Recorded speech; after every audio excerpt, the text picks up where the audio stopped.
Of all the places I visited from my growing up, this is probably the one that's freaking me out the most because some really weird stuff happened here. Um, you probably think I'm going to make half of this up, and none of it is made up, I promise you. But so I'd been through lots of sofa surfing. I've been through 2 homeless hostels. I'm stuck. I hear of a place that's going for 20 quid a week. Well, that's what I was earning. So in my mind, I could afford it. There was a reason it was 20 quid a week. So I asked my friend to move in with me, and this is it over my shoulder here. I can see someone moving around, so I don't want to look over at a place, but you'll see that there's a basement and there's a ground floor, and those were the 2 floors that we rented. When we were given the keys, we met the landlord, who was the creepiest, weirdest, most scary bloke I've ever met. Couldn't look him in the eye, just sort of looked at the floor. He terrified me, but I didn't know why. He then proceeded over a course of probably, I think we were here maybe a year, to let himself in with his own key and bring a woman, which we assumed was his wife, and he would beat her up in a locked room, which was above my bedroom. So I listened to this probably once or twice a week.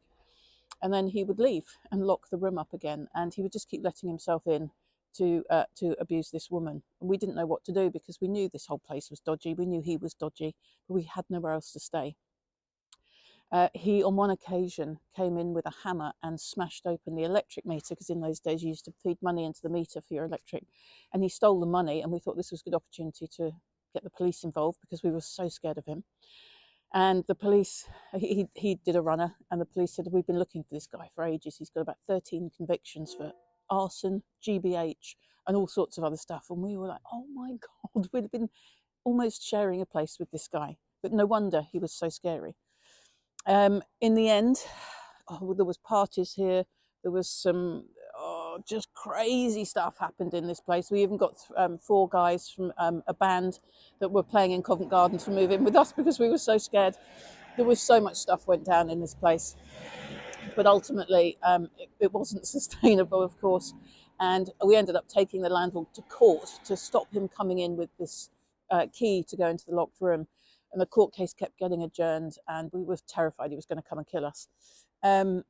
So ultimately we said to the council, can you help us? And they said, well, listen, we now know he's illegally subletting this flat to you. You shouldn't be staying there at all. You're going to have to get out. You're evicted. And in the next video, you'll see where we went next. So this place holds some really bizarre, frightening memories. Of course, there was good times here as well, but I sometimes look back at this place as the really key place in London that scared the hell out of me for so many reasons.